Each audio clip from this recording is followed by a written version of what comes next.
Gloire à Dieu. Le Seigneur est bon. Amen, amen, amen. Amen.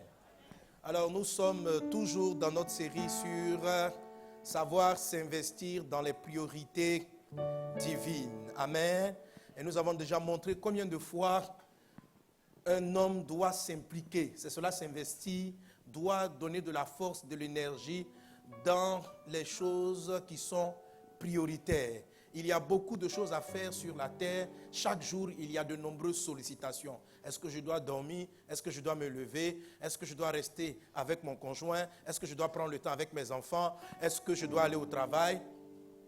Parmi les activités professionnelles, je suis fonctionnaire dans une entreprise, je suis fonctionnaire de l'État ou je travaille dans une entreprise, mais en même temps, j'ai ma petite affaire qui commence à prendre. Est-ce que ma petite affaire doit prendre le dessus au point où je dois, à un moment donné, me retirer de l'entreprise dans laquelle je travaille pour me consacrer à l'affaire que j'ai montée? Est-ce que c'est ça la priorité sur le plan professionnel, ou la priorité divine, c'est que durant la saison que je traverse, je dois encore rester dans l'activité que je fais? En dérangeant quelquefois les ordres de priorité, des frères ont connu de nombreux problèmes. Par exemple, ils ont quitté trop tôt l'entreprise, amen, dans laquelle ils devaient encore rester un moment. C'est-à-dire, je dis à cette personne, voilà, tu vas monter un grand commerce. Je donne la vision à cette personne, une grande vision de la vie, mais en même temps, elle travaille dans une autre activité. Et parce que le fardeau brûle dans son cœur, la personne se dit, ah oui, il faut que je parte maintenant, je vais commencer mon affaire. Si la personne part un peu plus tôt, ça veut dire, si en ce moment, un peu comme l'ordre prioritaire des véhicules, amen, est-ce qu'on est ensemble? C'est-à-dire, pour le moment, sur le plan professionnel, la personne doit laisser passer son activité professionnelle et mettre son activité de destinée un moment en veilleuse jusqu'à ce qu'un temps soit accompli. Si, en ce moment-là, elle fait passer l'activité de sa destinée en priorité, ça devient une forme de désordre et ça va lui causer un problème. Ça peut lui poser plus tard un problème financier, etc. Mais ce dont je suis en train de parler, on va le développer plus en détail dans la 6e loi que j'appelais la loi de la maturité ou la maturation des choses. Quelqu'un est avec moi? Amen. Amen. Si une femme a un enfant avant d'avoir atteint la maturité de la voix, l'enfant ne va pas être une bénédiction, ça sera plutôt un problème. Ça fait un désordre. Quelqu'un est avec moi? Quelqu'un est avec moi? La priorité pour elle en ce moment n'aurait pas été de s'investir dans la gestion d'un enfant parce qu'elle-même, elle n'a pas atteint un certain niveau de maturité. Et c'est cette loi-là qui détermine, la 6e loi qu'on étudiera plus tard, qui détermine à un moment donné le temps où il faut passer à autre chose. Quelqu'un est avec moi? Alléluia. Il y a 2 lois qui nous aident dans ce sens-là. La loi de la satiété et puis la loi de la maturité. Quelqu'un est avec moi? Amen. Qui t'aide à savoir que tu as fait ce que tu avais à faire maintenant dans la boîte. Le temps est arrivé maintenant de passer à une autre activité. Ça, c'est une autre loi. Amen. Amen. Donc, voici un peu comment la vie fonctionne. Elle nous amène un ensemble de sollicitations, un ensemble de désirs, des choses qui sont là. Et nous n'avons pas toujours le bon discernement de savoir ce qui est prioritaire. Reconnaître ce qui est prioritaire va donner à notre vie beaucoup d'épanouissement, beaucoup de succès, beaucoup de joie, beaucoup de paix. Va créer dans notre vie beaucoup de bonheur. Et va nous créer dans notre vie non pas seulement des succès, mais aussi la réussite. Quelqu'un dont la vie est ordonnée selon les priorités divines finit sa vie heureux, content d'avoir accompli ce pourquoi il est né et d'avoir fait le maximum et les meilleurs investissements dans sa vie. Amen, amen, amen. Amen. En dehors de toutes les lois qu'on a citées, une loi, celle que nous sommes en train d'aborder, que nous sommes en train de développer, qu'on appelait la loi de la lumière intérieure. Dis avec moi, la lumière intérieure. La lumière intérieure. Amen. Donc, en dehors des grands ordres de priorité, c'est-à-dire, dans ma vie, je dois savoir que Dieu est, ma communion avec Dieu est la première des choses que je dois, pour laquelle je dois être chaque jour rassasié. Amen. Amen. Donc, chaque jour, j'ai mon temps de méditation, j'ai mon temps de prière. Et ce temps-là va varier par rapport à ma capacité à mon besoin de la saison. Amen. C'est ce qu'on appelle donc la loi de la satiété. Alléluia. Dieu d'abord, je le mets devant, je prends le temps de prier. Amen. Ce ne sera pas forcément que je vais prier toute la journée. Non. Mais il y a une dose dont j'ai besoin pour le jour et c'est ce que l'Esprit attend que je fasse. Je peux faire un petit surplus, je peux mettre un petit dessert là-dessus. Ce n'est pas grave. Amen. Mais voilà, je dois le savoir et prier ainsi. Je dois, quand je commence ma journée, même si ce n'est pas à l'instant précis, prévoir un temps dans ma tête, même si c'est une petite parole qui peut rassasier mon conjoint, c'est bien. Amen. Mais quelque chose pour que mon couple soit épanoui. Alléluia. Je ne dois pas, dès que j'ai fini de penser à Dieu, à la prière, sauter directement et fermer les yeux sur la famille et puis penser directement professionnel. M'investir professionnellement au détriment de ma famille. En faisant ce saut-là, si je cumule ce désordre pendant un temps, je vais avoir des problèmes dans mon foyer. Je vais avoir des problèmes dans ma vie conjugale. Donc le travail est important, mais il ne vient pas avant. Amen. Amen. Ça ne veut pas dire que avant d'aller au boulot, forcément, bien sûr, je vais saluer mon conjoint. Mais ce n'est pas le temps où ça se fait. Je peux le faire un peu plus tard. Mais je dois savoir que je dois le faire. Ça donne mon esprit que c'est prioritaire. Amen. Ça peut ne pas être 3 heures de temps. Juste ce qu'il faut pour le jour. C'est ce qu'on appelle la loi de la satiété. Juste ce qu'il faut pour le jour. Ma pensée doit réfléchir à mon enfant, à mes enfants, si j'en ai. Alléluia. Qu'est-ce que je pense pour eux? Quel est leur futur? Comment j'entrevois les choses? Je dois avoir cette pensée. Amen. Et c'est par rapport à cela que se positionne maintenant l'activité. Qu'est-ce que je fais aussi dans la maison de Dieu? Qu'est-ce que je fais pour Dieu? Parce que le service de Dieu ne va jamais me lâcher. Alléluia. Il ne sera pas ôté. Amen. Je vais partir à la retraite, mais dans le service de Dieu, il n'y a pas de retraite. Alléluia. Amen. C'est pourquoi le service de Dieu est supérieur en termes de priorité au service professionnel. Parce que le service professionnel te sera ôté. Mais le service de Dieu, même quand tu es vieux, les vieux prophètes continuent de servir le Seigneur. Ils ont 120 ans, ils sont toujours au service du Seigneur. Ils ne vont plus au champ, mais ils sont toujours au service du Seigneur. Amen. C'est pourquoi le service dans la maison de Dieu est supérieur au service professionnel. Quelqu'un est-il avec moi? Quelqu'un est-il avec moi? Alléluia. Donc je dois penser qu'est-ce que je fais dans l'église, comment je place telle chose. Même si c'est 1 heure, même si c'est 30 minutes qui est la société de ma saison, il faut que je le fasse. Amen. Amen. Même si c'est une fois dans la semaine ou une fois dans le mois, ce que l'Esprit m'a montré de faire, je dois le faire. Alléluia. Mais qu'est-ce qui détermine le temps que je vais passer dans une saison donnée, dans une de ses priorités? Quelqu'un est avec moi? Comment je sais qu'en ce moment-là, dans une saison donnée, je dois plus rester avec, je dois accroître, par exemple, le temps que je passe avec mes enfants? Comment je sais que dans une saison donnée, je dois accroître le temps que je passe dans mon service? Amen. Sans négliger les autres priorités. Sans négliger les autres priorités. C'est facile pour quelqu'un qui connaît les saisons, comme je prends souvent l'illustration de l'élève qui va à l'école. Il sait très bien que pendant l'année scolaire, il passera un peu plus de temps dans ses cahiers, amen, qu'avec ses amis. Il passera plus de temps dans ses cahiers qu'avec ses copains du quartier. Quand les vacances arrivent, il passera plus de temps avec les enfants du quartier, amen, parce qu'il a besoin aussi de s'amuser, de se détendre. Donc, le changement de saison indique un changement de temps. Pas d'ordre prioritaire, mais un changement d'investissement en termes de temps dans les choses. Quelqu'un est-il avec moi? Est-ce qu'on suit? Maintenant, là je parle avec les années scolaires, c'est facile à savoir quand c'est comme ça. Mais la vie est plus subtile. La vie est plus subtile. Comment est-ce que je le sens? Et cette sensation-là, de ce qu'il y a à faire en ce moment, elle vient d'une forme d'intuition, d'une voix à l'intérieur de vous qui vous fait sentir que voilà la priorité de ce moment. Quelqu'un est-il avec moi? Alléluia. Il y a une voix intérieure qui vous dit, ces temps-ci, reste beaucoup avec, va rendre un peu plus souvent visite à ta maman. Il y a cette sensation-là. Amen. Il y a une sensation qui va te dire, ces derniers temps-là, va avec une personne. Et souvent, en obéissant à cette voix, plusieurs ont contribué au salut de certaines personnes. Il y a beaucoup de gens qui vont te demander des rendez-vous. Mais tu peux sentir en tant que je t'ai dit, celui qui a demandé rendez-vous aujourd'hui, vois-le d'abord. Amen. Il est venu peut-être le dernier sur la liste, mais occupe-toi de lui en priorité. Ça, c'est une voix intérieure qui va vous l'indiquer. Vous n'allez pas trouver dans les grands principes de Dieu d'abord, le conjoint après. Non, vous ne pouvez pas trouver ça là-dessus. C'est dans le ponctuel, c'est dans le quotidien que vous devez être capable de discerner la bonne priorité, ce qui est prioritaire. Est-ce qu'on est ensemble? Et vraiment, c'est la lumière intérieure qui va vous conduire. Il n'y a rien d'autre. C'est vraiment ce que vous sentez à l'intérieur de vous. Et c'est cette lumière intérieure qui vous permet d'entendre la voix de Dieu. Elle va se manifester, peut-être par des songes, par des visions, mais le plus souvent, ce sont des convictions intérieures. Le plus souvent. Alléluia.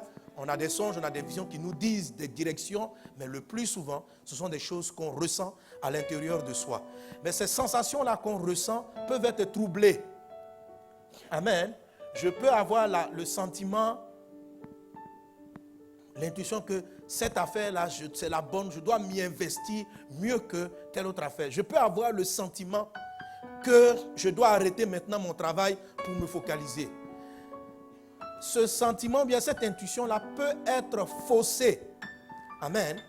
Peut être faussée. C'est-à-dire, c'est pas parce que je ressens que c'est vrai. Quelqu'un est-il avec moi? C'est pas parce que je ressens que c'est vrai. Je regarde par exemple dans cette direction. Voilà, la soeur qui est là-bas, je la regarde. Je la regarde. Quand je regarde dans cette direction, on va supposer ceci. Que je dise, dans ma main gauche, à ma gauche, c'est tout ce qui n'est pas bon à faire. À ma droite, c'est tout ce qui est bon à faire. Et puis, je perds mon repère. Si je ne la regarde plus, je ferme les yeux, je suis troublé, je me retourne comme ça. Et je garde mon théorème. Tout ce qui est à ma gauche est mauvais. Tout ce qui est à ma droite est bon. Donc, ce qui était bon, je peux continuer, je peux commencer à les rejeter. Et ce qui était mauvais, je peux commencer à l'embrasser. Quelqu'un est-il avec moi? Quelqu'un est-il avec moi? Amen. Tout simplement parce que j'ai perdu mon repère. Parce que j'ai perdu le repère. Quand quelqu'un perd le repère, il n'arrive plus à discerner qu'est-ce qui est bien, qu'est-ce qui n'est pas bien. Qu'est-ce qui est bon et qu'est-ce qui est mauvais. Il est confus. Amen. Alléluia. Il va prendre des ennemis et il va les embrasser comme étant ses amis. En temps normal, ton intuition est capable de te dire, celui-là c'est une perte de temps. Mais quand tu as perdu les repères, tu peux aller vers ce que tu sentais comme négatif, tu peux le considérer comme positif. Et ça, c'est une confusion. Et d'où vient cette confusion? Ce qu'on a dit, la lumière intérieure. Dis avec moi la lumière intérieure. La lumière intérieure. Amen. Et nous avons, dans la loi de la lumière intérieure, il y a plusieurs principes. Quelqu'un donne un bon amen. Dis Seigneur, allume ma lumière. Allume ma lumière. Alléluia. Et le premier principe qu'on a étudié donc dans la lumière intérieure, c'est ce dont je viens de parler, c'est la loi du repère, la loi du Père. Alléluia. Le départ, l'origine des choses. Quelqu'un est-il avec moi? Amen. Et nous avons montré clairement que si je perds, je déplace le repère, la Bible dit, je suis perdu, ma lumière va s'éteindre. On a dit, et celui qui dira du mal de son père ou de sa mère, sa lampe va s'éteindre au milieu des ténèbres. Et la Bible dit encore dans le livre de Proverbes, ne déplace pas la borne que tes pères ont posée. Comprenez ceci, l'expression père, parce qu'il y a plusieurs que j'ai vu des interventions de la semaine, les gens m'ont posé des questions, ça trouble un peu quelquefois. La notion de papa, de père, traduit la notion d'origine. Quand on parle de père, ce n'est même pas forcément un individu. C'est l'origine, le départ de. Quelqu'un est avec moi? C'est le départ de. Alléluia. Ce que la loi dit, c'est que si tu ne tiens pas compte de là d'où tu as commencé, tu ne pourras pas arriver là où tu souhaites aller. C'est simple. Si tu veux construire une maison, tu dois tenir compte de là où la maison va démarrer, c'est-à-dire la fondation. Si c'est sur du sable, tu vas faire un autre plan de construction. Si c'est sur de la boue, toute chose s'organise en fonction. Tu veux construire une maison, tout est possible. On peut construire même une maison dans un marais. Mais comme tu sais que c'est un marais, tu sais que l'origine est marécageuse, tu vas faire du remblai. Quelqu'un est-il avec moi? Quelqu'un est-il avec moi? Alléluia. Alléluia. Quelles que soient tes origines, quelle que soit la façon dont ton papa a été, il y a une manière de s'en sortir. Mais si tu n'en tiens pas compte, la maison que tu vas bâtir là-dessus ne tiendra pas. Si tu vas dire, oh voilà mes amis, ils ont des bonnes maisons, ils ont des belles maisons, je vais faire pareil. Mais peut-être que lui, il était dans une zone avec de la terre bien solide. c'est son origine, c'est son point de départ. Tu peux construire la même maison et tu peux même construire une plus belle maison. Mais ce qui va déterminer le plan, la fondation, le futur de la maison, c'est le point de départ, c'est le point d'origine. Alléluia. Et le point d'origine, le plus souvent, tu ne l'as pas choisi. Tu es né là-dedans. Quelqu'un est avec moi? Tu es né avec ça. Et tu ne peux pas dire, je vais devenir dans la vie, je serai un grand entrepreneur, un grand évangéliste. Pour que Dieu t'oriente dans les affaires, pour que Dieu t'oriente même dans le ministère d'évangélisation, il doit tenir compte de ton point de départ. Alors, si le point de départ t'énerve, si le point de départ t'a blessé, si le point de départ t'a frustré, si le point de départ c'était marécage, boueux et sale, quelle que soit la propriété ou l'état, c'est ton point de départ. Honorer son père, c'est reconnaître, l'honneur dû au père, c'est reconnaître que je viens de là, c'est ça, c'est reconnaître. Amen. C'est dans son cœur ne pas être amer.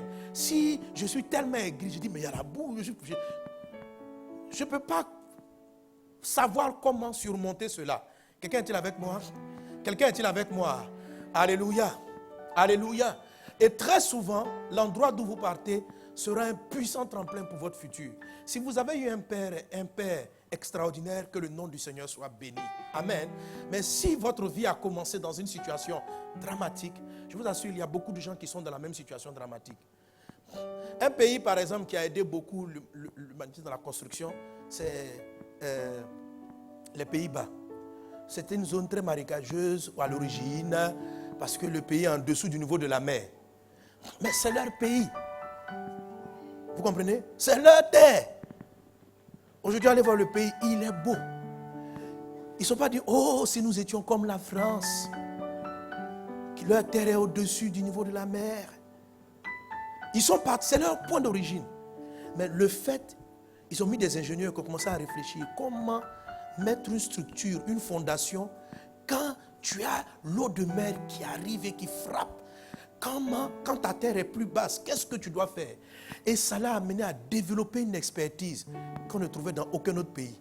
Et aujourd'hui, parce qu'il y a beaucoup de pays qui sont en dessous du niveau de la mer, c'est qu'ils ont appris, aident beaucoup de gens à sortir des problèmes. Écoute, la vie que tu as vécue avec tes pères, beaucoup d'hommes sur la terre en souffrent.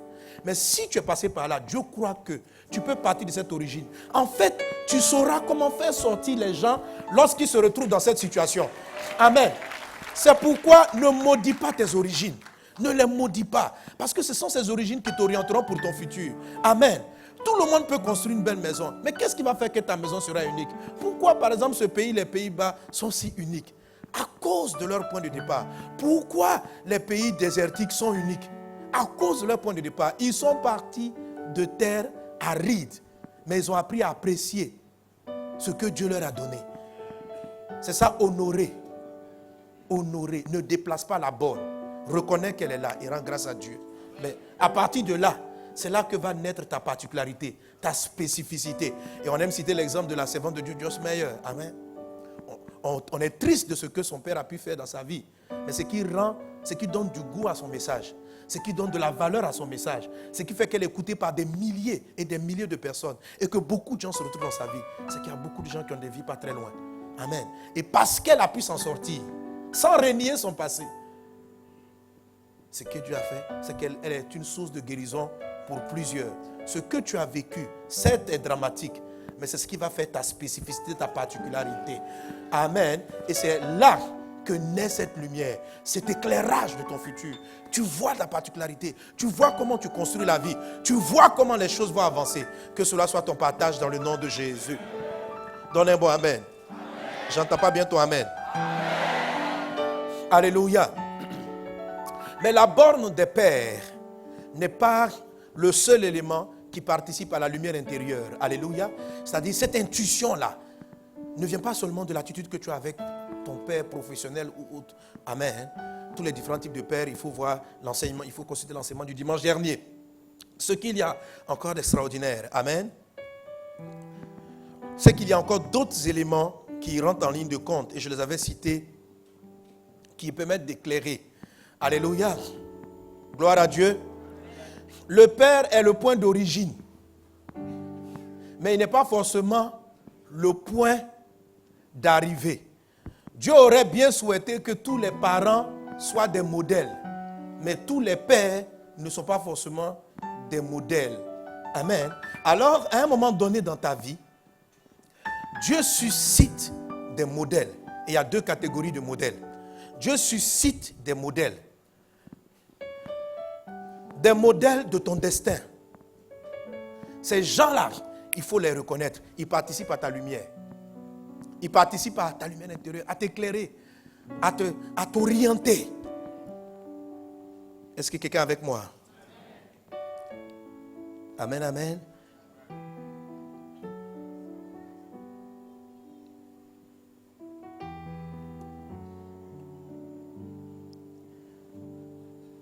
Que la lumière divine soit en nous. Alléluia. Que la lumière divine soit en nous. Que la lumière divine soit en nous. Amen.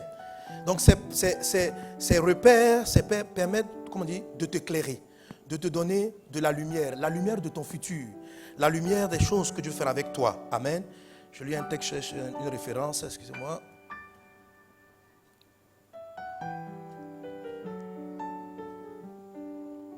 Oh, j'ai perdu mon texte.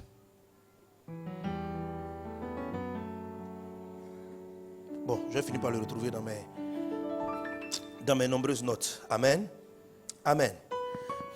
Le Seigneur pouvait dire à Israël, il dit à Israël, il dit, vous êtes dans la confusion, vous êtes dans le trouble, parce que vous n'avez pas connu le jour où je vous ai visité. Dieu te visite. Dieu te visite. Il dit, vous n'avez pas reconnu le jour de visitation. Et souvent le Seigneur il disait, vous n'avez pas connu le jour où Dieu vous a visité. Mais Dieu les a visités comment? Dieu les a visités au travers d'hommes de Dieu, au travers de prophètes, au travers de personnes qui venaient rallumer la flamme, rallumer la lumière. Et puis il dit, voici le chemin. Voilà où Dieu veut partir. Alléluia. Le Père est le repère d'origine. Il peut être aussi un modèle du futur. Ça, c'est le rôle. La Bible dit, parents, et montrez la voie à vos enfants, montrez la voie qu'ils doivent suivre, afin qu'ils ne s'en détournent pas. Donc, logiquement, un père doit participer à la direction. Mais il se peut qu'il n'y participe pas réellement. Amen. Alors, Dieu suscite dans votre vie ce que j'appelle, je peux appeler des mentors. La Bible les appelle plus directement des mentors ou même des bergers. Amen. Il faut savoir les reconnaître et les retrouver. Qu'il en soit ainsi dans ta vie dans le nom de Jésus. Qu'il en soit ainsi dans ta vie dans le nom de Jésus. Amen. Amen. L'apôtre Paul pouvait dire en 1 Corinthiens chapitre 4 verset 15. Quand vous aurez 10 000 maîtres en Christ, vous n'avez cependant pas plusieurs pères, puisque c'est moi qui vous ai engendré en Jésus-Christ par l'évangile. Amen. Les pères, les maîtres, c'est encore ce qu'on appelle les mentors. On peut en avoir plusieurs. Mais il y a certains parmi eux qui peuvent être comme des pères de votre futur. C'est-à-dire, en fait, il y a beaucoup de mentors. Des mentors. Amen. Mais il y a, parmi eux, il peut y avoir quelqu'un qui devient à nouveau comme un père pour vous. Il est non seulement un modèle, mais c'est un père en fait, c'est un mentor, mais qui vous porte. En tout cas, pendant un certain moment, il devient encore comme un père. Alléluia. Ce mentor-là se transforme pour votre vie comme étant un père. C'est l'exemple que vous avez avec Paul et Timothée. L'apôtre Paul, dans Actes des Apôtres, rencontre Timothée. Timothée était déjà chrétien. Donc Paul n'est pas l'origine de sa conversion. Timothée est déjà chrétien. L'apôtre Paul devient un modèle pour le jeune Timothée. Mais plus tard dans les épîtres, Paul parlant de Timothée dit ceci: voilà Timothée, mon fils légitime dans la foi. Donc Paul est devenu, de simple mentor, amen, il est devenu un père pour Timothée. Mais regardez, le grand Timothée, amen, pour qui des lettres ont été écrites, dont on entend parler, la lumière de sa vie, l'éclairage, les priorités de sa vie, quelle était sa priorité? S'investir dans l'œuvre apostolique, s'investir dans l'œuvre de la mission, sont manifestées lorsqu'il a reconnu le jour où Dieu l'a visité au travers de l'apôtre Paul. Alléluia. Il y a des personnes qui par orgueil ou par différentes façons de penser manquent cela, et surtout l'orgueil. Ils n'arrivent pas à reconnaître quand Dieu les visite. Ah, je suis plus intelligent que lui. Qu'est-ce qu'il sait que je ne sais pas? Mais Dieu dit, vous n'avez pas reconnu le jour où je vous ai visité. Si tu ne reconnais pas le jour où le Seigneur te visite, tu vas rester dans le noir. La Bible dit, amen, et c'est un des textes qu'on a lu dimanche dernier, prends garde que la lumière qui est en toi ne s'éteigne, ne devienne ténèbres, sans quoi tu es perdu. Alors Dieu t'envoie des flashs, des lumières, des directions. Il faut les capter, il faut les saisir. Beaucoup de gens demeurent dans les ténèbres et manquent les priorités divines parce qu'ils ont manqué une visitation de Dieu. Dis avec moi, Seigneur, apprends-moi à reconnaître le moment où tu me visites. Apprends-moi à reconnaître. Alléluia. Alléluia. Que Dieu nous aide à reconnaître. Que Dieu nous aide à reconnaître. Que Dieu nous aide à reconnaître. Que l'orgueil ne ferme pas nos regards. Amen. Alors, comment est-ce qu'on reconnaît ce genre de mentors? Ces personnes qui vont nous diriger. Là, Jésus dit très clairement que je peux les appeler aussi des bergers. Dis avec moi le berger. Amen. Jésus dit, parlant de ces personnes en Jean, chapitre 10, il dit, Jésus leur répondit, je vous l'ai dit et vous ne croyez pas. Les œuvres que je fais au nom de mon Père rendent témoignage de moi. Mais vous ne croyez pas parce que vous n'êtes pas de mes brebis. Mes brebis entendent ma voix, je les connais et elles me suivent. Je leur donne la vie éternelle et elles ne périront jamais et personne ne les ravira de ma main. Amen. Ce que Jésus dit par rapport à lui, c'est qu'il dit, normalement, la brebis est formatée dans son être intérieur pour reconnaître la voix du berger. Quelqu'un est-il avec moi? Les brebis entendent ma voix et elles reconnaissent. Et ça, je vous l'ai souvent dit. Amen. Dieu a tracé dans ton cœur, Dieu a mis dans ton cœur des chemins tout tracés. La route est tracée. Le jour où tu entends la voix de quelqu'un qui va devenir ton berger, comme je dis là, ça match avec ton cœur. Il y a quelque chose en toi qui te dit, c'est ça que c'est. Je suis en train de parler de la lumière intérieure. Tu peux être là, tu écoutes des messages, tu peux même être dans une église, tu écoutes. Et puis à un moment donné, tu tombes sur une parole. Et tu écoutes quelqu'un, l'esprit te dit, écoute ce qu'elle est en train de dire. Et quand tu l'entends, ton esprit te dit, c'est de cela que tu as besoin. Cet élément-là participe à ta lumière. Il te dit, c'est de cela que tu as besoin. Et Jésus dit ceci, les brebis entendent ma voix et elles me suivent. En ce moment-là, suis la voix. Si tu ne la suis pas, par orgueil, parce que qu'est-ce que Jésus dit? Celui qui veut me suivre, qu'il renonce à lui-même. On ne peut pas suivre quelqu'un si on ne renonce pas à soi-même. Et renoncer à soi-même, c'est quoi? Ce sont ses acquis, ce qu'on sait déjà de la vie. Mais lorsque tu as entendu la voix de Dieu te parler, au travers de la bouche d'une personne, alléluia, alléluia, viens voisin, il faut suivre. Il faut suivre. Parce que le reste de ton éclairage arrive. Ta lumière va commencer à briller. Tu vas mieux percevoir les choses. Quelqu'un est-il avec moi? Quelqu'un est-il avec moi? Donne un bon amen à Jésus. Amen, amen. Alors, la question, je la reconnais de l'intérieur. Mais comment, en près du fait de renoncer dans soi-même, d'autres éléments qui vont m'amener à mieux reconnaître la personne? Déjà, faites la différence entre ce que j'ai appelé, je vous ai dit, je crois dimanche dernier, la différence entre ce que j'appelle les mentors et les tuteurs. Même le tuteur, il faut le suivre quelque part, mais sur certains aspects. Tandis que le mentor berger, c'est encore plus profond. Quelqu'un est avec moi? Il y a des gens qui sont des tuteurs. Vous savez, quand vous faites, ceux qui font la culture, qui plantent, amen, il y a certaines plantes, pour qu'elles prennent une certaine direction, tu mets un bois sur lequel elles vont s'appuyer, qui est le tuteur. C'est le tuteur qui les aide à grandir. Mais le tuteur n'est pas l'arbre. À un moment donné, le tuteur va partir. Quelqu'un est-il avec moi? Quelqu'un est-il avec moi? Amen. Amen. Tandis que le mentor ou le père, le mentor qui devient père, amen, ou les bergers, c'est un peu comme quelque chose que... Vous savez, la plante pousse vers le ciel. Elle va toujours rester le ciel. Le tuteur, il est temporaire. On va enlever le bois. C'est juste à un moment donné pour te donner, pour t'aiguiller. C'est juste pour t'aiguiller, pour rectifier un petit, pour que la chose soit mieux faite. Amen. Amen. Et le but, tu continues à le viser.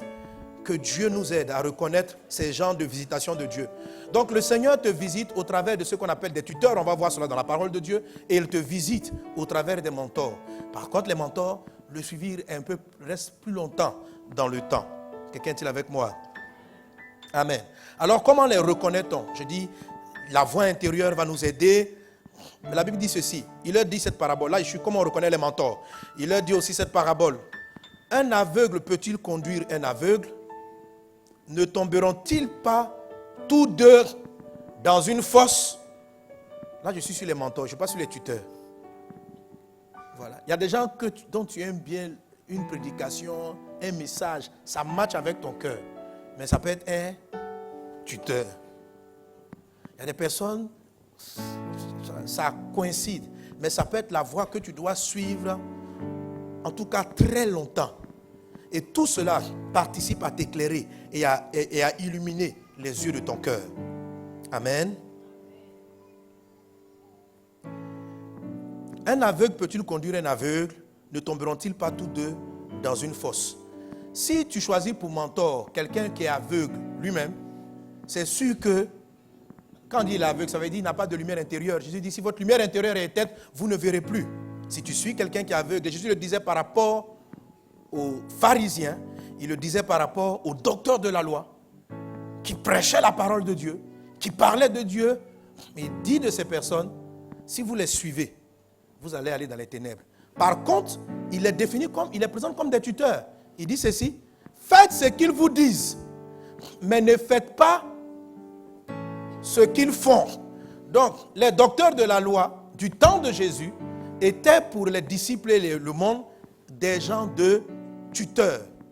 Ils n'étaient pas des mentors, ils n'étaient pas des pères. Et c'est important de faire la différence. Donc Jésus prêchait ce message que je viens de dire. Il a dit aux gens, il dit faites attention.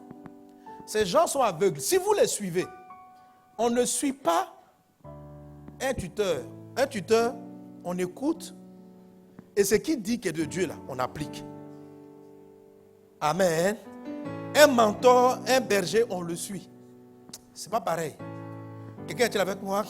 C'est pourquoi il faut apprendre à discerner. Quelqu'un est-il avec moi? Amen.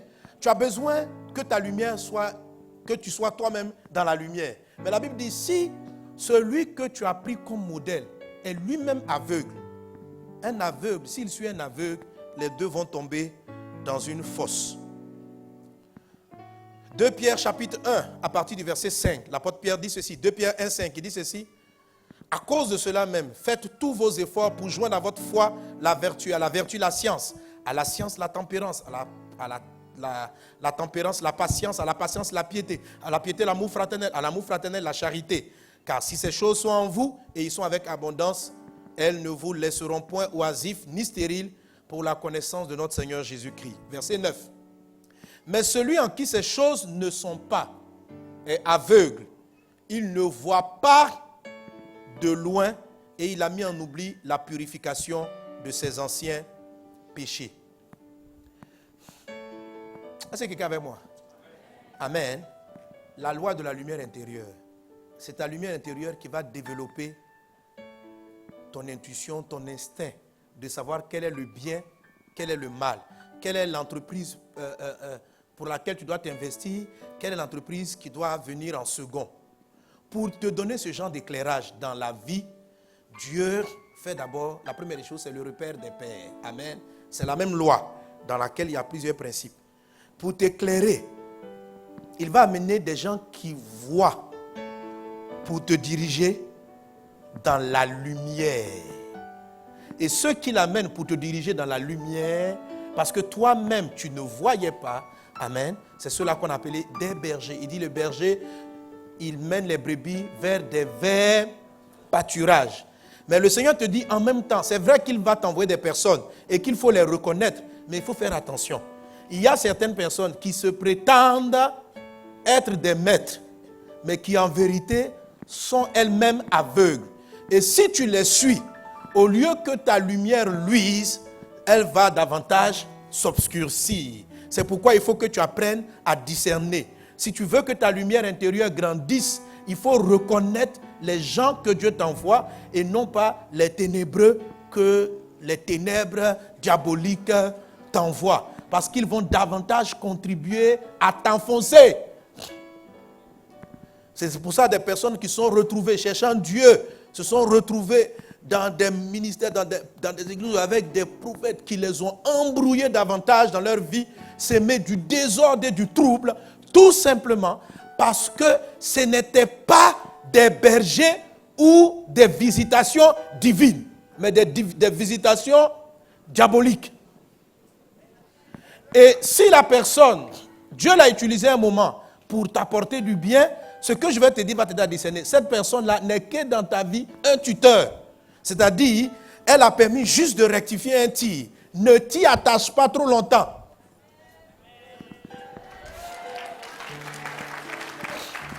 Quelqu'un est-il avec moi? Amen.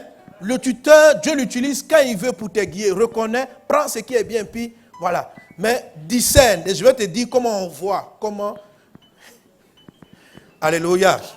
Donne un bon amen à Jésus. Amen. Donne un bon amen à Jésus. Amen. Il y a des gens dans les affaires qui sont des tuteurs, mais qui ne sont pas des mentors. Tu veux faire des affaires, tu respectes ton poste d'origine, tu veux entreprendre, mais tu n'as pas de lumière. Tu ne sais pas qu'est-ce qui est bien, qu'est-ce qui est opportun. Est-ce que tu vas faire du commerce de pain? Est-ce que tu vas aller l'acheter en Chine ou au Japon ou en Inde? Qu'est-ce qui est prioritaire? Il suffit que tu manques ce contact pour que tu perdes beaucoup d'argent et tu perdes beaucoup de temps. Mais ça peut être du désordre. Il faut faire attention. Donc, à un moment donné, il y a des gens que Dieu va t'envoyer. Il y a une personne qui est mentor. Il y en a d'autres qui sont tuteurs ou tutrices. Est-ce qu'on est ensemble? Est-ce qu'on est ensemble? Si vous regardez bien les affaires, vous allez sentir dans tous les domaines, professionnels, on les rencontre. Spirituels, on rencontre des bergers, on rencontre des tuteurs. On en rencontre. Et il faut les discerner. Il faut les reconnaître. Il faut les reconnaître. Le tuteur peut venir te dire, juste, fais du commerce extérieur. Et puis après ça, ça suffit. Si tu la suis, après tu vas te rendre compte qu'elle est dans des magouilles. Elle vole. Mais tu dis non, le pasteur a dit d'honorer ses pères. Elle là, c'est ma mère. Le temps de comprendre. C'est-à-dire, il y a des gens comme ça, peuvent t'amener, après elle va t'amener dans des trucs, après tu vois qu'elle même, elle ne reste pas trop son foyer, elle n'est pas, elle reste pas son mari, elle est compétente au travail. Quand elle arrive, elle mène les dossiers, ta directrice de service, mais tu es une femme bosseuse. Et maintenant tu la prends comme un modèle. Quand tu commences à te coller, quand tu arrives à la maison, elle crie sur son mari, elle crie sur les enfants, mais professionnellement, elle est waouh. Quand tu la vois travailler, excellent, excellent. Mais sa vie de tous les jours, troublée, elle est là, elle trompe son mari, elle est truc. Ces gens-là, ce ne sont pas des bergers, on ne les suit pas. Ce sont des tuteurs. On n'en fait pas sa compagnie. Parce que la personne même est aveugle. Elle va t'amener dans un trou. Et c'est de cela la Bible dit, les mauvaises compagnies corrompent les bonnes mœurs. Donc il y a des gens qui arrivent dans ta vie, tu trouves un modèle, tu trouves que non, la fille vraiment j'aime bien son style d'habillement. Peut-être que c'est la lumière que Dieu veut te donner parce que tu dois faire la mode. Bon, mais il faut discerner si elle est tutrice ou si elle est mentor. Quelqu'un dit avec moi? Amen. Amen. Un tuteur, c'est pour un temps. Un mentor, c'est pour longtemps. Est-ce qu'on est ensemble? Est-ce qu'on est ensemble? Demande-moi comment on reconnaît. Demande bien. Amen. Alors, quand je dis un tuteur est pour un court moment, Galates chapitre 4, verset 1, c'est de là que j'utilise l'expression du tuteur. Il est dit, Aussi longtemps que l'héritier est enfant, je dis qu'il ne diffère en rien d'un esclave, quoi qu'il soit le maître de tout. Mais il est sous des tuteurs, dis avec moi des tuteurs, et des administrateurs jusqu'au temps marqué par le Père. C'est-à-dire, Dieu marque et délimite le temps des tuteurs. Le Père, c'est Dieu. C'est le point d'origine, c'est le repère. Amen. Dieu est le point de départ. Il est aussi le point du final. Mais Dieu, pour que tu puisses apprendre à gérer l'héritage qu'il t'a donné, l'excellence qu'il veut mettre en toi, pour t'orienter dans la vie, pour te guider dans la vie, il permet que tu sois sous des administrateurs et sous ce qu'il appelle des tuteurs, pour un temps marqué. Les tuteurs ne sont pas partie de ton héritage. Ils ne font pas partie de ton héritage. Amen. C'est juste une personne. Si vous voulez, ça peut être le maître de classe. Le maître de classe peut être souvent un tuteur. C'est lui qui t'apprend à lire. Mais ça ne veut pas dire que dans toute la vie, tu vas le suivre. Parce que quelquefois, il arrive que des maîtres soient des ivrognes. Tu vois? Donc, qu'est-ce que tu prends de lui? Donc, pendant un temps, quand tes parents t'emmènent à l'école, ils emmènent l'enfant à l'école, ce n'est pas trop le caractère de la personne qu'ils suivent. C'est plus ce qu'il sait dans le domaine du parler, de l'écrit. C'est ce qu'on appelle un tuteur. Donc, papa et maman déterminent une saison. Tu seras avec des maîtres de ton CP1 jusqu'au CM2.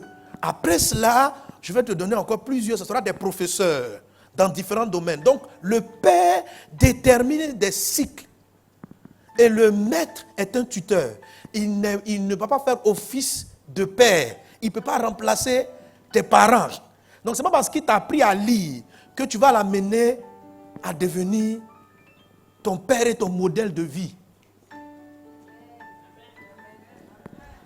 Il faut discerner cela. Est-ce que quelqu'un est avec moi? Donnez-moi amen. Amen. Mais les maîtres ont contribué à illuminer, à ouvrir tes yeux, ta lumière intérieure sur la lecture, sur apprendre à lire et à écrire. Si tu n'aimes pas le maître, que tu ne veux pas le voir, tu ne sauras pas. Il y a des personnes comme ça qui sont devenues nulles en maths parce qu'elles n'aimaient pas la tête du professeur de mathématiques. Et pendant la saison où Dieu voulait qu'elles apprennent les mathématiques, elles ont confondu tellement le gars les énervait, elles l'ont mélangé. On n'a pas dit que c'est un modèle. On dit que c'est un tuteur. Prends-le dans le cadre de tuteur. Ce que Dieu veut que tu apprennes, apprends et avance. Quelqu'un est-il avec moi? Donc, de la même manière, il ne faut pas les prendre comme modèle, mais il ne faut pas les détester au point de ne pas apprendre ce qu'ils sont en train de transporter. Parce que ce qu'ils vont te dire va t'éclairer. Va t'éclairer dans un domaine. Et dans ce domaine-là, tu auras de la lumière. Quelqu'un est avec moi? Quelqu'un est avec moi? Amen. Aujourd'hui, tu parles un peu anglais. C'est parce que tu as eu un tuteur en anglais. Ça t'a donné de la lumière. Ça t'a donné de la lumière dans le langage. Ça t'a donné, quel que soit le domaine, les maîtres et les tuteurs, tu en rencontres tout le temps. Et c'est ce qui t'éclaire, c'est ce qui te fait avancer. Tu ne saurais pas lire sans tuteur. Tu ne saurais pas écrire sans tuteur. Tu n'aurais pas su faire plein de choses. Tes parents sont là, mais ce n'est pas forcément eux qui vont tout faire. Amen. À un moment donné, c'est ce qu'il dit. Aussi longtemps que l'héritier est un enfant qui ne maîtrise pas encore tout, le papa choisit des tuteurs dont il détermine la saison d'être dans la vie jusqu'à un temps marqué. Et puis après, on les enlève, on passe à autre chose. Les tuteurs doivent être reconnus, doivent être acceptés, bénis, mais pas être suivis comme bergers. Quelqu'un est-il avec moi? Quelqu'un est-il avec moi? Donnez-moi amen à Jésus. Donc, toutes ces choses-là participent à notre lumière intérieure. À notre lumière intérieure. Alléluia. Il y a des personnes ici, on parle de comptabilité, ils sont éclairés. Ils sont éclairés. Ils peuvent te dire oui, voilà. Mais parce que tu as eu des tuteurs, tu es éclairé en mode compta. Tu es éclairé en informatique à cause des tuteurs. Quel que soit ton domaine professionnel, tu as de la lumière. Mais tu n'as pas appris ça seul. Tu n'es pas couché comme ça. Et puis le Père t'a expliqué les mathématiques, frère. Pour que Dieu même te parle en mathématiques, il a fallu qu'il ait d'abord un tuteur mathématique avant qu'il te donne la révélation de résoudre certains problèmes. Quelqu'un est avec moi? Dis Seigneur, éclaire-moi. Éclaire-moi. Alors, comment on reconnaît? Comment on fait les distingue? Amen. Alors, le texte que j'ai lu tout à l'heure dans 2 Pierre chapitre 1 nous dit que quelqu'un qui ne recherche pas les vertus, il dit fait tout, rechercher la patience, la tempérance, l'amour. Il dit quelqu'un qui ne recherche pas l'amour, la patience, la vertu, est une personne aveugle. Or, Jésus dit, ne suis pas un aveugle. Jésus a encore dit simplement, dans la vie, il va y avoir des faux prophètes. N'ayez pas font tout prophète. Vous les reconnaîtrez à leurs fruits. Comment on reconnaît quelqu'un? C'est à son fruit. Comment on reconnaît un mentor ou un tuteur? C'est au fruit que la personne transporte. Et c'est quoi le fruit? Le fruit, c'est l'attitude. Le fruit, c'est le caractère. Ce n'est pas la compétence. Un tuteur a une compétence, mais n'a pas forcément le caractère. Un mentor, un berger, il peut avoir et la compétence, parce qu'il peut être aussi comme un tuteur, mais il a surtout le caractère. Et c'est ce que l'apôtre Pierre est en train de dire. Pierre dit en 2 Pierre 1, il dit, Amen. Il dit, à cause de cela même, faites tous vos efforts pour joindre à votre foi la vertu. À la vertu, la science la tempérance. À la tempérance, la patience. À la patience, la piété. À la piété, l'amour fraternel. À l'amour fraternel, la charité. Car si ces choses sont en vous, et ils sont avec abondance, elles ne vous laisseront point asifs ni stériles pour la connaissance de notre Seigneur Jésus. Mais celui en qui ces choses ne sont point est aveugle. Il ne voit pas de loin. Et il a mis en oubli la purification de ses anciens péchés. Donc celui qui ne travaille pas l'amour et qui n'aime pas, ne peut pas voir de loin. Il ne peut pas te diriger. Tu ne peux pas suivre quelqu'un comme ça. C'est-à-dire, si tu rencontres une personne qui prêche bien, mais qui n'aime pas les gens, elle ne peut pas être, tu ne peux pas la prendre et reconnaître en elle le modèle que Dieu t'a donné. Il prêche bien, ça ne s'arrête qu'à une limite, il a une limite de tuteur. N'en fais pas un berger. Comment je les reconnais? Par le fruit. Par le fruit. Est-ce que quelqu'un comprend? Je n'entends pas bien toi, amen. Amen. Amen, amen. Amen. Le fruit. Le fruit. Tu dois reconnaître dans une personne avant de vouloir la suivre qu'elle transporte non pas seulement les compétences, l'art de la parole ou les dons. Parce qu'un tuteur peut avoir les dons. On a vu des tuteurs qui ont le don de la guérison pour que tu sois guéri. Mais quand tu rentres dans leur condition, ils crient sur tout le monde. Ils injurient les gens. Mais pour toi là, comme il a le don de guérison, et papa, il est là. Tu vois, il arrive, il y a les filles qui arrivent dans son bureau, il touche les fesses. Il est un gars bizarre. Et puis tu es là, papa, c'est mon père spirituel, mon père spirituel. Non, fais attention. Ici, il faut fuir. C'est un aveugle. La Bible dit, tu sais, tu vas reconnaître quelqu'un par le fruit. Tu dois retrouver dans la personne la patience, la douceur, la tempérance. Sans quoi, ce n'est pas un modèle. Ce n'est pas un modèle. Ce que Dieu veut te donner, prends. Mais si tu restes là-dedans, toi-même, ton aveuglement va s'amplifier. Et tu vas tomber dans un trou de dépression. À un moment même, l'église même, tu vas détester. Tout ce qu'on appelle pasteur, tu ne veux plus entendre. Mais comme tu sais que Dieu est bon, il y a beaucoup de gens qui arrivent, à cause qu'ils ne veulent plus servir Dieu. Ils sont à l'église. Frère, je suis mon culte. Je m'en vais à la maison. Tu es tombé dans un fossé. Parce que tu as pris pour père, Amen. Tu as pris un tuteur, tu as confondu un tuteur avec un mentor, avec un berger. Quelqu'un est-il avec moi? Quelqu'un est-il avec moi? Ce sont les choses que Dieu amène dans notre vie pour nous éclairer, pour nous conduire, pour ranimer notre lumière intérieure. Amen. Amen. Est-ce qu'un enfant sait potentiellement lire et écrire? Oui. Mais pour qu'il ait de l'éclairage, la lumière s'allume sur la lecture, la compréhension des textes, il faut qu'un tuteur le forme. Mais est-ce que le maître qui l'a formé est pour lui le modèle de vie? Est-ce que vous attendez que les maîtres à l'école, que l'enfant soit là? Où tu étais? Je suis le maître. Où tu as dormi? Chez les maîtres. Où tu as dit? Tu as dit, tu risques de lui faire, tu dis, bon petit, je te cherche à l'école. Un maître qui prend la place de tes parents, tu es en danger. Est-ce qu'on est ensemble? Est-ce qu'on est ensemble? Amen. Et qu'est-ce qui fait la différence? La Bible dit c'est l'attitude. C'est le cœur. C'est le fruit de sa vie. L'apôtre Paul pouvait dire ceci. Il dit à ses disciples, imitez-moi, suivez-moi, comme moi-même j'imite le Christ.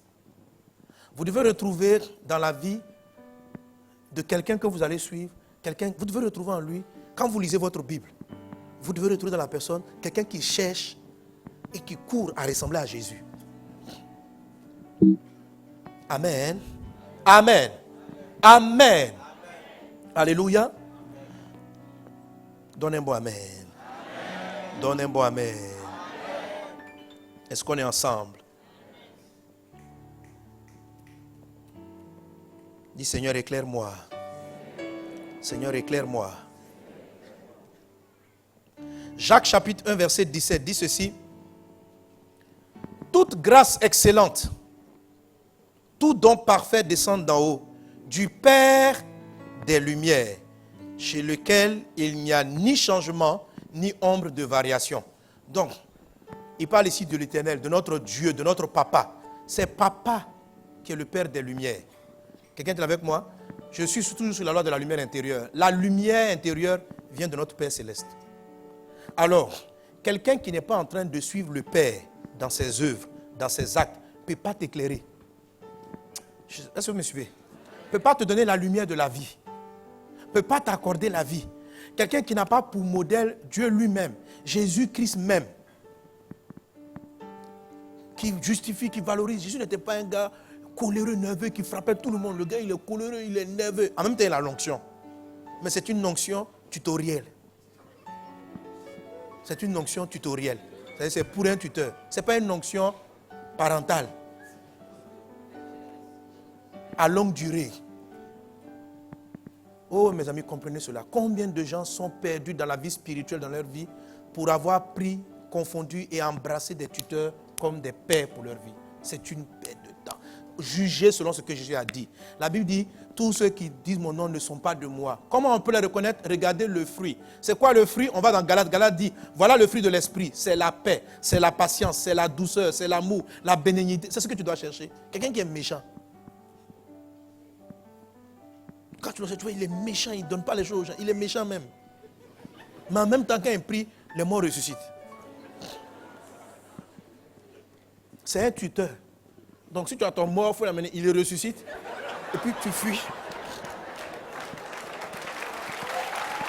Amen. Alléluia. Jusqu'au temps marqué, il faut avancer. Alléluia. Tu vas aller au travail, Dieu t'envoie un tuteur au travail, discerne. Discerne. Si la fille elle est excellente, c'est vrai, elle est juste un tuteur pour t'apprendre l'excellence et l'ordre dans le travail. La rigueur, la discipline. Quand tu regardes ça, ton cœur fait waouh, mais la personne bosse. Oui. Et elle devient quelque part pour toi quelque chose qui te guide. Reconnais, respecte-la à ce titre. Mais n'en fais pas. Amen.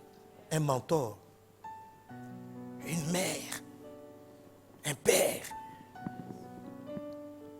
Parce que quand tu t'approches, en voulant apprendre, tu vas l'observer davantage. Vous allez causer davantage. Et tu observes juste les valeurs. Il ne faut pas les reconnaître. Le fruit, ce n'est pas l'argent. Ce n'est jamais l'argent. Il ne faut pas dire, mais regarde, elle a l'argent. C'est une femme d'affaires. Elle construit. Ça là, c'est mon modèle dans les affaires. Tu vas te perdre et tu vas devenir aveugle. Elle a construit des maisons, mais elle-même elle est aveugle. Pourquoi elle est aveugle? Parce qu'elle n'est pas soumise. Pourquoi elle est aveugle? Parce que c'est une personne qui ment. Pourquoi elle est aveugle? Parce qu'elle triche. Elle corrompt les dossiers. Elle est aveugle elle-même. Elle est perdue en elle-même. Elle va te perdre. La Bible dit, il ne faut pas reconnaître les gens par le succès de leur entreprise. Ce n'est pas un signe de réussite. On reconnaît par le fruit. Et le fruit dans la parole de Dieu, ce n'est pas les entreprises que tu as bâties. Le fruit, c'est l'attitude, c'est le caractère, c'est la manière dont la personne travaille, la douceur, la patience. C'est ça qu'on appelle le fruit. Ne prenez pas pour père des personnes qui ne transportent pas les valeurs de Jésus. Ne les prenez pas. Bénéficiez d'eux comme des tuteurs, mais ils ne peuvent pas être. Parce que ça va créer en vous une contradiction. La lumière vient du Père de lumière qui est Dieu. Mais quelqu'un n'agit pas comme Dieu. Elle a des dons qui viennent de Dieu. Elle a des capacités. Mais c'est tout. Ne la prends pas comme Mentor. Et ta lumière intérieure va se développer. Si tu suis des tuteurs comme des mentors, comme des bergers, tu vas sombrer. Tu vas sombrer et tu vas perdre beaucoup de temps dans ta vie. Dis avec moi, Seigneur, apprends-moi à reconnaître. Apprends-moi à reconnaître. Alléluia. Alléluia. C'est clair à ce niveau. Si quelqu'un a compris, qu'il donne un bon amen à Jésus. Amen. Amen, amen, amen.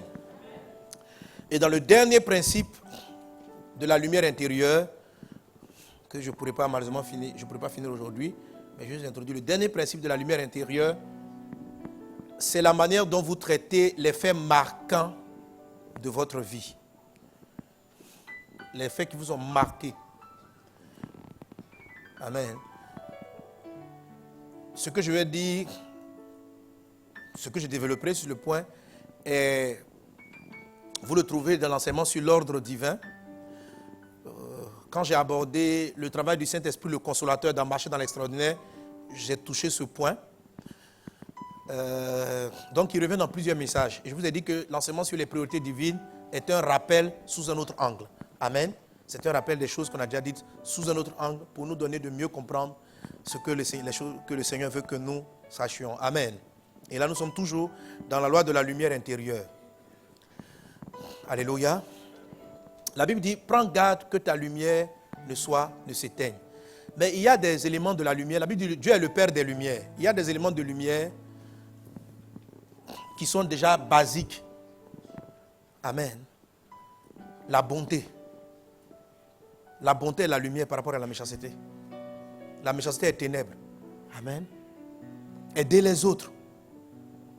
Penser aux autres. C'est de la lumière par rapport à l'égoïsme.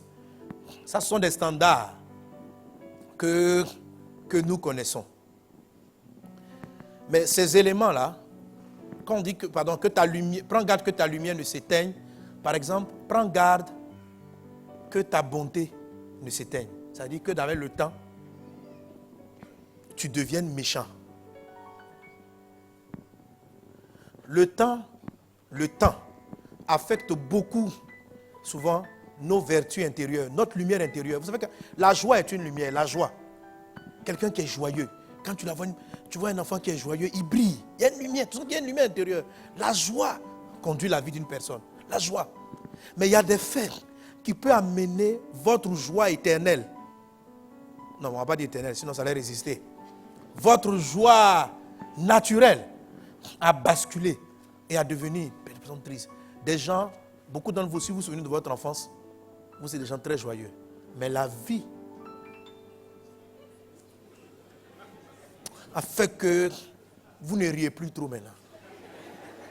Non, sérieux. J'ai suivi des enfants spirituels. J'ai vu des gens qui brillaient.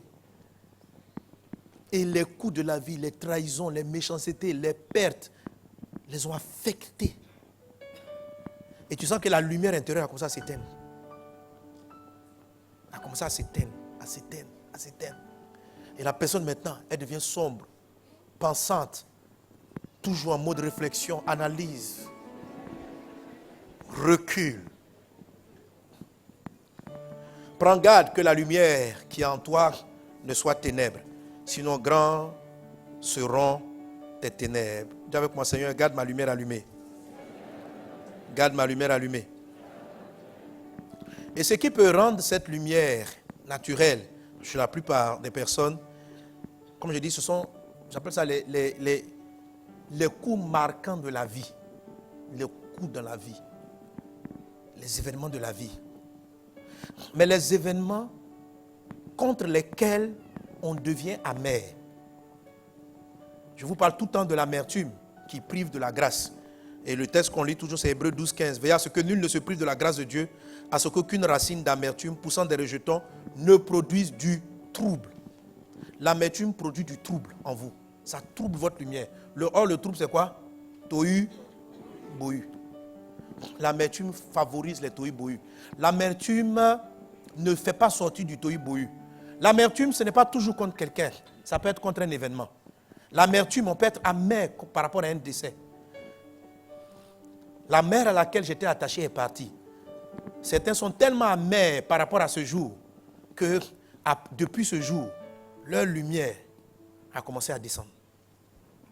La vie va vous donner des coups. J'ai souvent traité l'amertume en termes d'individus qui vous a offensé. Mais ce n'est pas toujours les individus qui nous offensent. C'est la vie même qui peut être une offense. Les faits de la vie, ce que nous rencontrons, ce que nous vivons. Nous pouvons récolter un ensemble d'offenses. Les injustices. Le départ précipité d'un enfant. Une maman qui aime son enfant, et puis l'enfant part. Il décède. La personne peut essayer de se relever, faire l'œuvre de Dieu, mais son âme peut avoir été marquée. Je ne dirais pas à vie, parce que Dieu doit faire partie de ça. Je vous assure, ces genres d'événements assombrissent ta lumière. Si tu ne sais pas les traiter. Si tu ne sais pas les traiter. Quelqu'un qui a été marqué négativement dans une relation peut avoir des difficultés plus tard à reconnaître. Elle sera assombrie dans la reconnaissance du bon conjoint. C'est fini. C'est-à-dire, c'est le monsieur qui l'a abandonné, il l'a tellement trahi. Ou bien sa copine, sa meilleure amie, celle en qui elle avait mis toute sa confiance. Un jour, elle arrive, elle voit sa copine dans le lit de son mari. Avec son mari. Ah! D'abord, elle veut se suicider. Elle dit non, je vais vivre. Elle vient à l'église. Et le temps aidant, ça apaise son cœur. Mais la marque est restée. Ce jour-là est un jour amer. Quand elle s'en souvient, le trouble dans son cœur, le tohu-bohu. Donc il y a des tohu-bohu perpétuels qui sont créés par les violences de la vie. Les violences de la vie. Si vous ne savez pas traiter ce qu'on va dire, amen, tu as les repères, tu as les tuteurs, mais ta lumière, parce que tu ne peux plus être joyeux. Tu riras pour des événements, mais dès que ce sujet d'amertume revient, ton visage s'assombrit. Ta capacité de choisir s'assombrit. Tu n'as plus confiance aux gens. Tu n'as plus confiance à qui que ce soit. Et de la même manière dont tu rejettes les personnes, tu peux rejeter les gens de ton destin. Tu peux rejeter ton vrai mari parce qu'il y a un faux qui t'a trahi hier. Et à cause de lui, parce que de toute façon, si tu étais tombé de l'autre là, si tu étais tombé amoureuse du premier, c'est que le premier a un genre qui te sied. Donc, comme il t'a trahi, tu rejettes tous ceux qui ont l'air de ressembler. Oh, en fait, naturellement, tu es censé attirer ou tomber amoureux de quelqu'un qui ressemble, mais qui n'est pas l'autre. Tu comprends? Voilà. Le monsieur, à un moment, tu l'as suivi, mais c'était un tuteur. Tu vois, faut pas, tu n'aurais pas dû le suivre toute ta vie. Est-ce que tu vois? Voilà. Il y a des fois, on a des relations, gens, fiançailles, cheminement, qui sont des tuteurs pour notre vie. Ça nous éduque. Amen. C'est une relation pour un temps, juste pour t'équilibrer, parce que tu es tellement perdu, tu es tellement troublé. Dieu envoie un type dans ta vie, il t'aide un peu à te retrouver. Mais ce n'est pas dit qu'il va te marier. Ce n'est pas dit qu'il doit te marier. Maintenant, toi, tu veux t'attacher, tu veux faire le mariage. Donc, quand le temps de la séparation est arrivé, l'esprit permet un coup. Donc, maintenant, or, un tuteur, le truc, c'est qu'il n'a pas les vertus. Tu vois? Il n'a pas la bonté, il n'a pas la patience. C'est ça le tuteur. Sinon, il a la qualité. Mais peut-être que ton mari ou ta femme a les mêmes qualités. Et en plus des qualités, elle a la vertu. Le danger, c'est que, à cause de ce que tu as amer de cette rencontre, quand tu vas voir l'homme de ta vie, parce que les deux se ressemblent, sur le plan de l'excellence, tu ne vas pas dire que c'est lui. Même si tu ne fais pas attention, il va t'énerver. Tu vois, il y a des gens, ils ne t'ont rien fait. Tu dis, le frère là, je n'aime pas sa tête. En fait, il ne t'a rien fait. C'est le trouble qui a été créé qui t'aveugle. et qui tue ta lumière intérieure. Donc Dieu ne peut plus te parler. Il y a des coups marquants dans les finances, dans les affaires, sur le plan professionnel, qui peuvent aveugler totalement votre vie professionnelle, tout dans votre vie, et vous faire rater ce que Dieu avait prévu pour vous. Tu as été tellement marqué par une histoire de financement d'argent, que je dis que quelqu'un te dit, argent. Non. Ça c'est le diable. Mais Dieu aussi va te donner l'argent aussi. Amen. Dieu peut mettre à tes besoins les moyens. Alléluia. Sauf que c'est ton discernement qui a baissé, c'est ta lumière qui s'est éteinte. Il faut juste la rallumer pour que tu apprennes à discerner. Alléluia. Mais retiens ceci pour aujourd'hui. Un mentor est quelqu'un qu'on suit longtemps. Comment je sais que je ne dois pas suivre un tuteur est ponctuel? Amen. C'est valable dans le mariage. Si je fréquente une personne que je semble vouloir aimer, mais qui est menteuse, voleuse, qui parle mal à tout le monde, ma soeur, ça ne peut pas être un modèle que Dieu va te donner de suivre. Parce que la femme est soumise à son mari. Le mari est comme un père. Le mari est une destination, est un mentor dans la vie d'une épouse. S'il ne transporte pas les vertus divines, ça ne peut pas être ton mari. Non, Dieu va les changer. Dieu va les changer comment? Un tuteur est là de manière ponctuelle. Non, quand il va venir, laisse-le partir. Amen. Laisse-le partir. Dieu va les changer. Observe. Vous commencez à cheminer, vraiment il t'encourage, vraiment il t'aide. Tu avais un enfant, c'est lui qui a mis l'enfant à l'école. Ce n'est pas parce qu'il a payé l'école de ton enfant que c'est ton mari. Amen. Donc tu regardes. Tu dis, mais c'est lui qui paie mon loyer. Mais en même temps, quand tu l'observes dans la vie, c'est un menteur, c'est un tricheur. Toutes les vertus de la lumière, il ne les manifeste pas. Ma fille, il faut savoir qu'il était un tuteur pendant une année pour mettre ton enfant à l'école. Dieu l'a envoyé pour payer le loyer pendant une saison. Mais ce n'est pas ton mari. Tous ceux qui peuvent payer ton loyer ne sont pas mariables. Tous ceux qui vont t'aider à mettre tes enfants à l'école ne sont pas mariables. Tous ceux qui à un moment donné vont payer les pommades ne sont pas mariables. Amen. Discerne le tuteur. Alléluia. Amen. Que Dieu vous bénisse. Amen. Merci Jésus. Amen.